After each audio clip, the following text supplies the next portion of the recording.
What's up, guys? Rick from DFS On Demand here with your one and done preview for this week's WGC Mexico.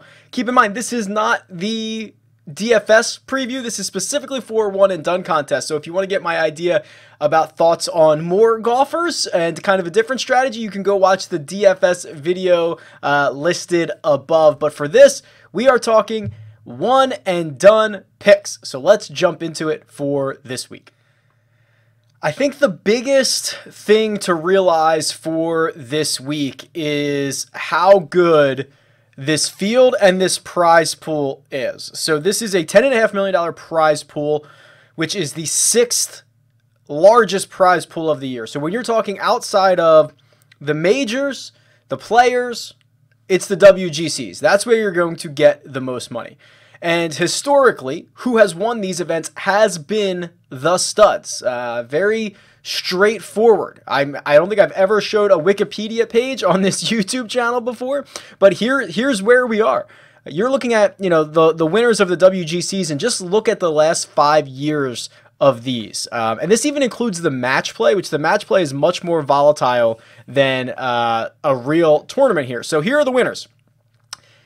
Rory, Brooks, Kevin Kisner, that was the match play, Dustin Johnson, Xander, JT, Bubba, Phil, Justin Rose, Hideki, Dustin, Hideki again, Dustin again, Jason Day, Adam Scott, Russell Knox and Shane Lowry, Rory, and Dustin Johnson again. So, I mean, what is that? 20 winners over, for a year for the last 5 years. Shane Lowry at the time probably was not a top player. Russell Knox was not. But the rest of these guys are probably top 8 to 10 players in whatever field they were in that week. Now, it's obvious that a stud wins because there's so many studs here. But when you're translating that over to the one and done, there are really only so many guys with win equity in this field. There might be 10 of them that can actually go out and win this golf tournament on a consistent enough basis for you to feel comfortable rostering them in the one and done. So who are those golfers? Well, it's the favorites, right? It's Rory, it's JT, it's Dustin, and it's Jon Rahm. I already know the questions. Hey, this is a situation where, should I save my stud for the majors? The answer to that is yes, but there are so many studs on the PGA Tour right now that I think you can almost get away with using one of them here because there's going to be plenty for the rest of the events. I mean, think about this. Think about for 4 majors, you've got Rory, Justin Thomas, DJ, Jon Rahm, Brooks Koepka, Xander Schauffele. You could play Webb Simpson. You could play Tommy Fleetwood. You could play, I'm sure there's guys that I'm missing. But the top 10 in the world, Justin Rose, the top 10 in the world is fairly stacked. So I don't, yes, you should save a stud, but you should also burn a stud in this situation. Let's go and look at who is going to be popular here. Dustin Johnson, presumably, if you're not using him for a major, you are using him here. The absolute elite course history where he's got 2 wins here in the last 3 years. The constant knocking on the door, which is what he has done basically over the past, month or two, where it feels like that win is coming. Seems to make a lot of sense. He will be, so let's look at his ownership from last year in the Gups Corner one and done. Most popular at the PGA Championship, 508.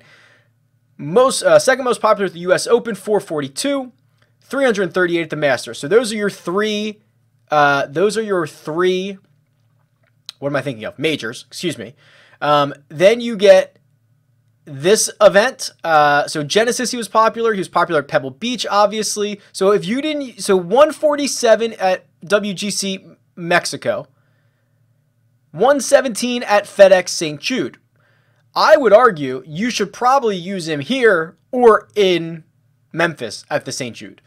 Probably even better to use him in Memphis. I don't know about that. I mean, the course history here, but at least in Memphis, you would have gotten through major season, and a vast majority of the field would have already used Dustin Johnson. So that might be another good place to use him, considering it's a WGC event, and the prize pool will also be fairly significant there. Nearly 500 of you have already used Dustin Johnson. 163 used him at AT&T Pebble Beach. 310 used him at the Genesis Invitational. So 5 of you are without DJ. But honestly, there are some really compelling options here. You know, DJ, I think, is obviously great. The even more obvious pick, I think, is probably Xander, considering 3 of his 4 wins on the PGA Tour have come in no-cut events. When you give studs 4 rounds, 4 guaranteed rounds, they're going to go ham. And the ability to go really, really low keeps you in contention, and that's what Xander can do. That's what Tommy Fleetwood can do. So I think Xander is probably the most natural of fits here because he doesn't really have a natural fit elsewhere, right? Like, let's go and look at how Xander was deployed last season, and this is the one and done tool on DFSOnDemand.com. It's my website. You can get access to this for $9 a year. Not $9 a month, $9 a year. It's part of the whole subscription, or you can get just this tool for $9 a year.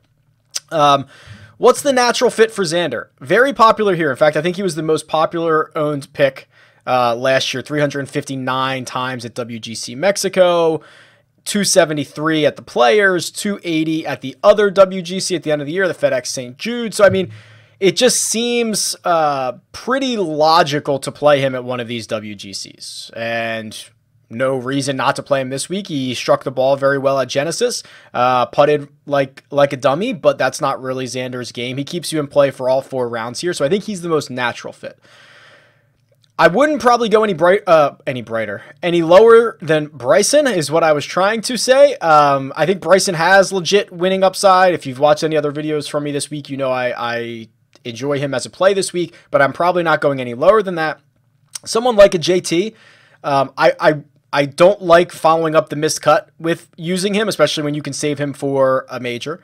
John Rahm actually might not be bad here, but again, I'll probably save him for a little bit later, maybe a WGC later down the road. And then, quite frankly, Rory. Rory's a really great play, considering the fact that I plan on deploying a stud. When else are you going to use Rory? The obvious answer is API, it's the Masters, it's the Open Championship. Those are the obvious answers. None of those are no-cut events. So, I mean, the Masters, for all intents and purposes, and Justin Rose would argue last year, is a no-cut event because so many make the cut and it's such a small field. But, like, if you're not, I would rather play him in a 72-man field with a prize pool that is nearly as large in a field that is going to get guaranteed 4 rounds on. That's really where I'm at on a lot of these studs, and I think Rory's just fine. I mean, are you comfortable playing him at the Masters? Are you comfortable playing him at the Open Championship? I guess he's Rory. He can play him anywhere, but much more comfortable playing him here, and he was probably the best golfer on the face of the earth last week for 70 of his 72 holes. The triple on 5 on Sunday burned him.